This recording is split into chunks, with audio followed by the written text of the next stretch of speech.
Volatile market. चाल तो थोड़ी सी बेहतर थी निफ्टी की, लेकिन अब निफ्टी 8 पॉइंट नीचे आ चुका है 16,250 के लेवल्स पर इस समय इंडेक्स। निफ्टी बैंक देखिए 245 अंकों के नुकसान पर ये कर रहा है कारोबार। आज मिड कैप इंडेक्स की चाल ज्यादा बेहतर थी, लेकिन जैसे जैसे दिन चढ़ा है और खास तौर से पिछले 10 मिनटों में दरअसल मिड कैप इंडेक्स में भी ऊपरी लेवल से हुई है थोड़ी सी मुनाफा वसूली। फटाफट आपकी स्क्रीन पर लेकर आते हैं अब तक की हाईलाइट्स और फिर गावा साहब को जोड़ेंगे कि यहां से आगे आपकी क्या रणनीति होनी चाहिए इस वीकेंड सेशन से ठीक पहले। तो 12,650 के आसपास अब आप कह सकते हैं एकदम फ्लैट सपाट कारोबार देखने को मिल रहा है मार्केट में। दबाव दरअसल आज निफ्टी बैंक में ज्यादा देखा गया, ऊपर से करीब 200 अंकों की गिरावट पर यह ट्रेड किया है इंडेक्स ने। आज bank, real estate, pharma stocks में ज्यादा बिकवाली है। मिड कैप्स की चाल थोड़ी सी बेहतर, ये इंडेक्स आधा % ऊपर रहने की कोशिश तो कर ही रहा है। आज मिड कैप में स्टील, पावर, ऑटो शेयरों में आज हमने देखा है थोड़ा सा एक्शन तेजी के तरफ जरूर है। गावा साहब को जोड़ते हैं, उनसे पूछेंगे कि क्या रणनीति होनी चाहिए। गावा साहब गुड आफ्टरनून, बताइए आज के लिए क्या संकेत आप पकड़ रहे हैं, और कंसिडरिंग कल 2 दिन की छुट्टी है क्या रुझान रखना चाहिए? Good afternoon to you Harshada. लगता है कि जो लेवल आज उभर कर आया है, क्रूशियल लेवल है, वो है 16,300। जब तक ये 16,300 पार नहीं करता तब तक तो बाय नहीं करना चाहिए, या फिर करें 16,200 के इर्द गिर्द बाउंस के लिए, क्योंकि कल और आज हमने देखा है कि 16,200 एक अहम लेवल है, एक क्रूशियल सपोर्ट है। बाउंस करने की जगह 2 ही है, या तो 16,200 खरीदने की जगह 16,300 के ऊपर। ये दोनों के बीच में जो है ये ट्रैप जोन है। आपने सही फरमाया कि जो बैंक निफ्टी में थोड़ी तेजी कम थी और थोड़ी वहां पर बिकवाली आ रही है, लेकिन बिकवाली ने ये कैसे सकते, इतना दौड़ने के बाद साइडवेज मूव है। यहाँ पर भी 35,650, 35,500 ये एक स्ट्रॉन्ग सपोर्ट जोन है, ये बफर जोन है। शायद इस बफर जोन में आ जाए, फिर यहाँ से एक सपोर्ट मिल सकता है नेक्स्ट वीक के लिए। ट्रेड्स क्या आपने चुने हैं सर? अडानी एंटरप्राइजेस, बिल्कुल बहुत ही बढ़िया ब्रेकआउट मिला है, बहुत ही बढ़िया मिला है। मुझे लगता है अडानी एंटरप्राइजेस, मैंने टारगेट दिया था 1600 का, मुझे लगता है 1600 तक जाना चाहिए। मे बी नेक्स्ट वीक तक चला जाएगा, 1650 पॉसिबल है। स्टॉप होगा 1480 का, अब ट्रेड कर रहा है 1530 पे, तो अब भी 70 रुपए की तेजी बाकी है अडानी एंटरप्राइज में, और बहुत ही बढ़िया ब्रेकआउट मिला है। और दूसरा है भारती में तो तेजी काफी दिनों से हम देख रहे हैं। हमारा पहला टारगेट 590 था, वो अचीव हो चुका। अब मुझे लगता है अब 600 का एक स्टॉप लगा कर चलें तो शायद एक 630 देखने को मिल सकते हैं भारतीय एयरटेल। ओके, तो भारती देखिए एक फेवरेट साबित हो रहा है गावा साहब के लिए। यहाँ पर तेजी का ट्रेड एक और बार, 630 का टारगेट, 600 का स्टॉप लॉस आप लगाकर चलिए।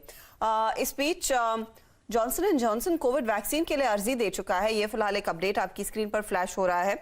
कुछ और जानकारी आएगी तो आपको बताएंगे, लेकिन नजरें आज रिलायंस इंडस्ट्रीज के स्टॉक पर है। एक बड़ी डेवलपमेंट दरअसल हुई, उस पर असीम मनचंदा हमारे साथ जुड़ेंगे। ये जो फ्यूचर ग्रुप और रिलायंस की डील होने वाली थी, उस पर क्या डेवलपमेंट्स निकल कर आए, लेकिन फटाफट आपको दिखा दे कि कहां कुछ एक्शन देखने को मिला है आज मार्केट में। आज पावर स्टॉक्स में तेजी है। कावा साहब अदानी एंटरप्राइजेस का जिक्र कर रहे थे। अदानी पावर के नतीजा है 5% ऊपर।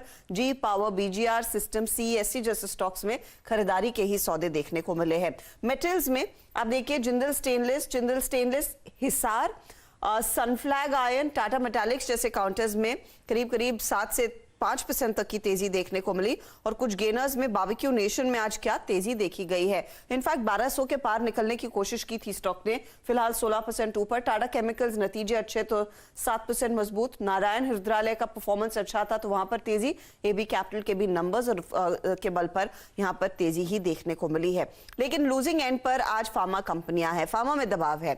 Strides, Sparc, Neuland Labs, Panacea Bio, ये सारे वो स्टॉक्स हैं जहां पर आज बिकवाली का दबाव देखने को मिला, मुनाफा वसूली देखने को मिल रही है। चलिए, लेकिन आज की बड़ी खबर, और सुप्रीम कोर्ट में जो मामला पहुंचा था फ्यूचर ग्रुप और रिलायंस वाली डील का, फैसला आ चुका है। आपको याद होगा अमेजॉन ने एक आर्बिट्रेटर जो कोर्ट है सिंगापुर में गए थे, और उसके बाद ये फिर मामला सुप्रीम कोर्ट पहुंचा। असीम आपको बताएंगे कि फाइनली क्या कहा गया है, और क्या अभी भी कोई स्कोप है फ्यूचर और रिलायंस के डील होने का। बताइए असीम,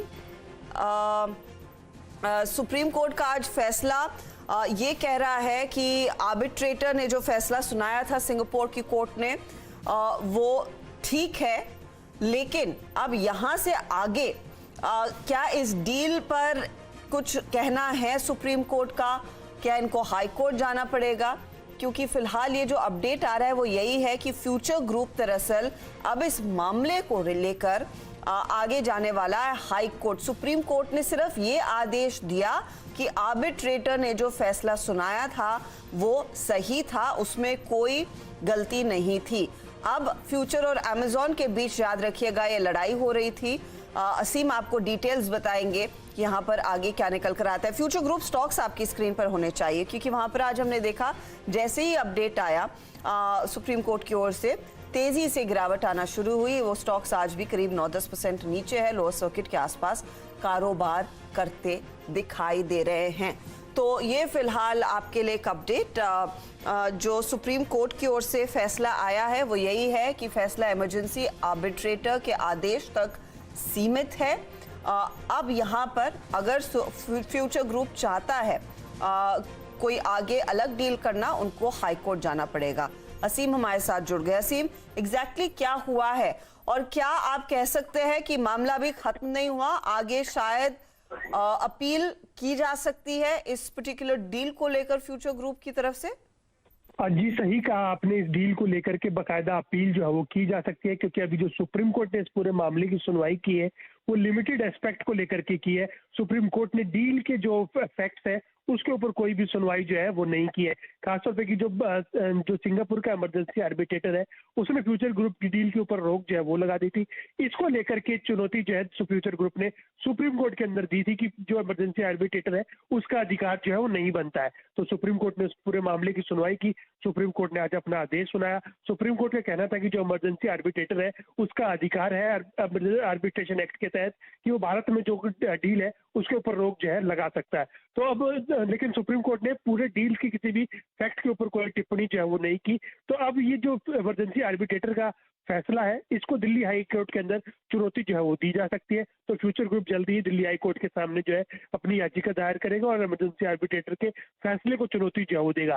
पहले अभी सिर्फ अधिकार एस्टेब्लिश हो गया, अब उसके फैसले को चुनौती जो है वो दी जाएगी। तो इस डील पर पूरे दिल्ली हाई कोर्ट की मामले की सुनवाई जो है आगे भी जारी रहेगी। सुप्रीम कोर्ट बेसिकली कह रहा है कि जो सिंगापुर के कोर्ट ने कहा है उनके पास अधिकार है इस तरह की सुनवाई करने का, करेक्ट? जी सही कहा आपने, सिर्फ एक लिमिटेड एस्पेक्ट है कि